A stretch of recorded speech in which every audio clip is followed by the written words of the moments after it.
నమస్తే, నేను సిఎస్ రావు. ఆంధ్రప్రదేశ్ నమస్కారం. ప్రభుత్వం కుల గణన చేపడుతూ ఉంది. ఎన్నికల సమయంలో ఇలాంటి గణన చేయడం అనేది అందరికీ న్యాయం చేయకుండా కేవలం ప్రభుత్వానికి మాత్రమే న్యాయం జరిగేలా ఉందని చెప్పి ఈఎస్ శర్మ గారు, రిటైర్డ్ ఐఏఎస్ అధికారి, లెటర్ రాయడం జరిగింది కేంద్ర ఎన్నికల సంఘానికి. అసలు ఎందుకు లెటర్ రాయాల్సి వచ్చింది అనేది తెలుసుకునే ప్రయత్నం చేద్దాం. ప్రస్తుతం ఈఎస్ శర్మ గారు మనకు అందుబాటులో ఉన్నారు. నమస్తే అండి శర్మ గారు. నమస్కారం అండి. సార్, మీరు కేంద్ర ఎన్నికల సంఘానికి ఒక లెటర్ రాశారు కులగణనకు సంబంధించి. ఏంటి సార్ మీ అభ్యంతరాలు ఏంటి? అభ్యంతరం అంటే నేను ఎవరో వాలంటీర్ వచ్చారు ఇక్కడ, సచివాలయ ఎంప్లాయీస్ వచ్చి ఇలా క్వశ్చనర్ మీ సోషల్ బ్యాక్గ్రౌండ్ అంతా అడుగుతున్నామని అంటే అడిగాను. మీరు ఏంటి అడుగుతున్నారు మీ ప్రశ్నలు క్వశ్చనర్ చూపించమన్నాను. అందులో వాళ్ళు కులం గురించి వాటి గురించి కూడా అడిగారు. తర్వాత అది డౌన్లోడ్ చేశాను ఆంధ్రప్రదేశ్ వెబ్సైట్ నుంచి. అది కాస్ట్ సర్వే 2024 అని. నా ఉద్దేశం ఏంటవుతుందంటే, ఇప్పుడు ఇది 5 ఏళ్ళు ఈ గవర్నమెంట్ ఉంది.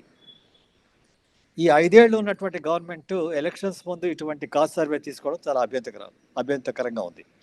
ఎందుకంటే ఒకటి, మన రాజ్యాంగంలో schedule caste, schedule tribes, OBC తప్ప మిగిలిన జాతులు నిజంగా గుర్తించదు ఆ రాజ్యాంగం. సో అది కాన్స్టిట్యూషన్లో ఏంటవుతుందంటే, ఈ కుల గణన అనేది మన సెన్సస్లో కూడా చేయకూడదు. అది ఈ ఒక్క schedule caste, schedule tribes, OBC తప్ప ఇంకేం చేయడానికి వీల్లేదు. మన చట్టం, ఈ ఎలక్షన్స్ చట్టం ఉంది కదా, రిప్రజెంటేషన్ ఆఫ్ పీపుల్స్ యాక్ట్ 1951లో కూడా ఈ కాస్ట్ గురించి మెన్షన్ చేయవద్దని ఉంది. ఈ రోజు నేను చూసినటువంటి ఒక ఇన్ఫర్మేషన్ ఏంటంటే, సుప్రీంకోర్టు వారు కొంతమంది కేసెస్లో కాస్ట్ మెన్షన్ చేస్తున్నారు. అది చెప్పారు, ఇలా కాస్ట్ మీరు మెన్షన్ చేయడానికి వీలు లేదని మేము ఆర్డర్స్ ఇస్తున్నాం, ఇంకా ఫ్యూచర్లో భవిష్యత్తులో ఈ కాస్ట్ మెన్షన్ చేయకూడదు అని చెప్పేసి వాళ్ళు క్లియర్గా ఆర్డర్ ఇచ్చారు. నాకు మెయిన్గా అభ్యంతరం ఏంటంటే, ఇంత పెద్ద ప్రభుత్వం మన ప్రజాధనాన్ని యూజ్ చేసి, మన తాలూకు గవర్నమెంట్ ఎంప్లాయీస్ని యూజ్ చేసి ఇంటింటికి పంపించి ఈ కాస్ట్ సర్వేని చేయడం, అందులో ఎలక్షన్స్ ముందు చేయడం ఏంటవుతున్నాడు. దానివల్ల ఒక పొలిటికల్ పార్టీకి అడ్వాంటేజ్ వస్తుంది, మిగిలిన పొలిటికల్ పార్టీస్కి అడ్వాంటేజ్ ఉండదు.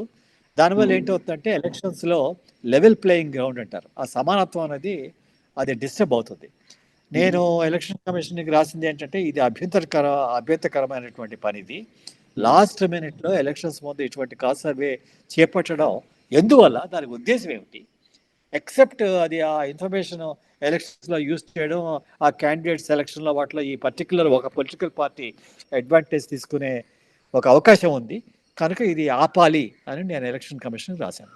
అంటే ఒకటి సార్, కేంద్ర ప్రభుత్వ పరిశీలనలో కూడా ఉంది కదా, ఆల్రెడీ తెలంగాణ ప్రభుత్వం కూడా కులగణన చేపట్టబోతుంది. అక్కడ బీహార్ కూడా ఆల్రెడీ బీసీ గణన అనుకుంటా వాళ్ళు చేపట్టారు. సో ఇప్పుడు చేపట్టినందువల్ల వచ్చే డ్రాబ్యాక్స్ ఏంటి అంటే, అందరికీ ఇది డిస్ట్రిబ్యూట్ అవుతుంది కదా ఆ ఇన్ఫర్మేషన్ అయితే అనేది.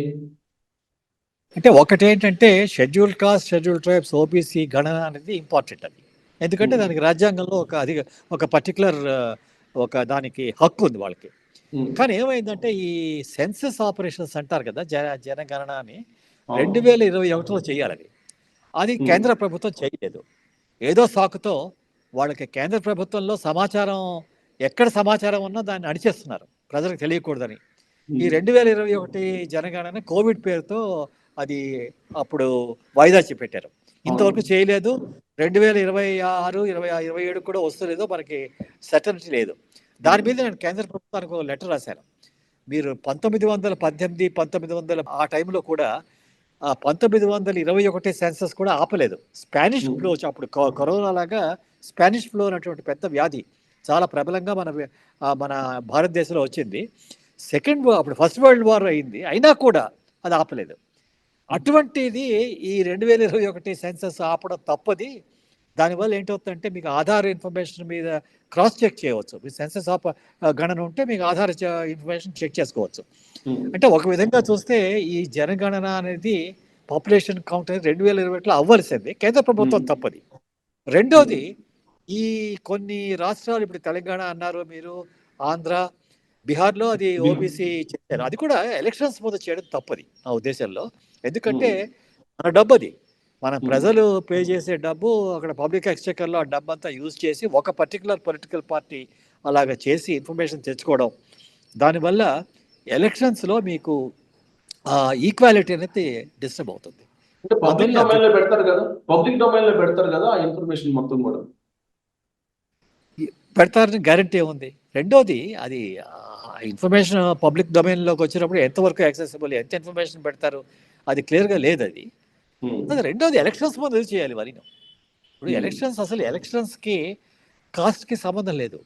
ఎప్పుడైతే ఉమ్. మీరు ఆ కాస్ట్ డివిజన్ వస్తుందో ఎలక్షన్స్లో, other than schedule caste, schedule tribe, OBC, అది ఎప్పుడు తప్పకుండా అది ఉంటుంది అది.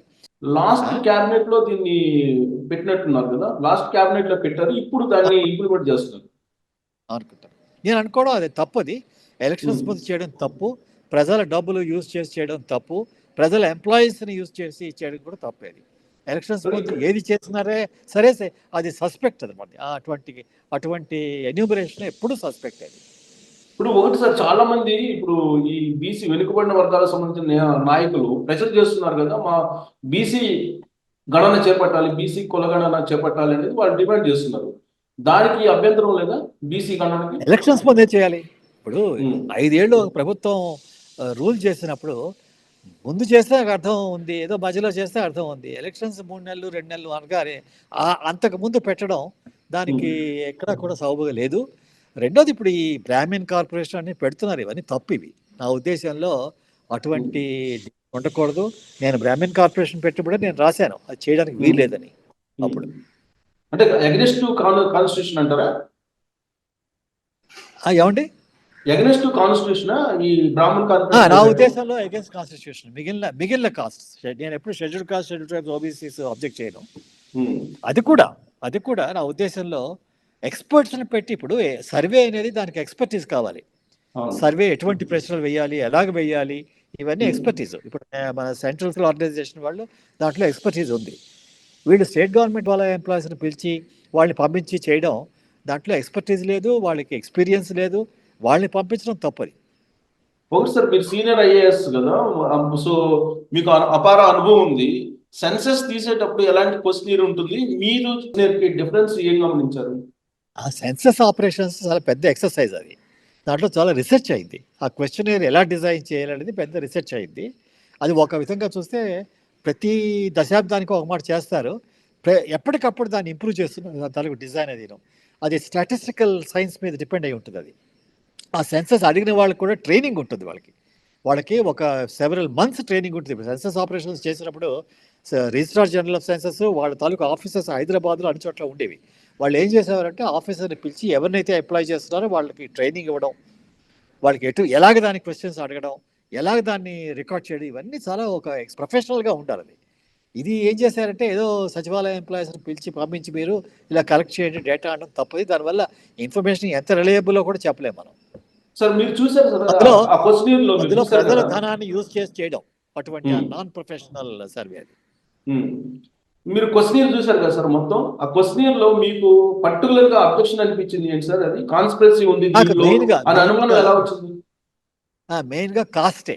నేను అబ్జెక్ట్ చేసింది కాస్టే. ఉమ్, మిగిలినవి ఏదో సోషియో ఎకనామిక్ బ్యాక్గ్రౌండ్, ఎటువంటి ఇంట్లో ఉన్నారు, ఎటువంటి ఎంతమంది ఫ్యామిలీ, వాళ్ళు ఎక్కడ చదువుకున్నారు, ఇవన్నీ అడుగుతున్నారు. నా ఉద్దేశంలో అది నాన్ ప్రొఫెషనల్గా, అంత ప్రొఫెషనల్గా చేయడం లేదు. వాళ్ళు చేయలేరు కూడా వాళ్ళని.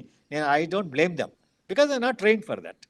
yeah. సో అది తీసేయండి. కానీ మెయిన్గా లీగల్గా అబ్జెక్షన్, ఈ మిగిలిన కాస్ట్ డీటెయిల్స్ అడగడం తప్పది. అసలు అటువంటిది గవర్నమెంట్ ఆఫీసర్స్ వచ్చి ఎలక్షన్స్ ముందు అడగడం తప్పది.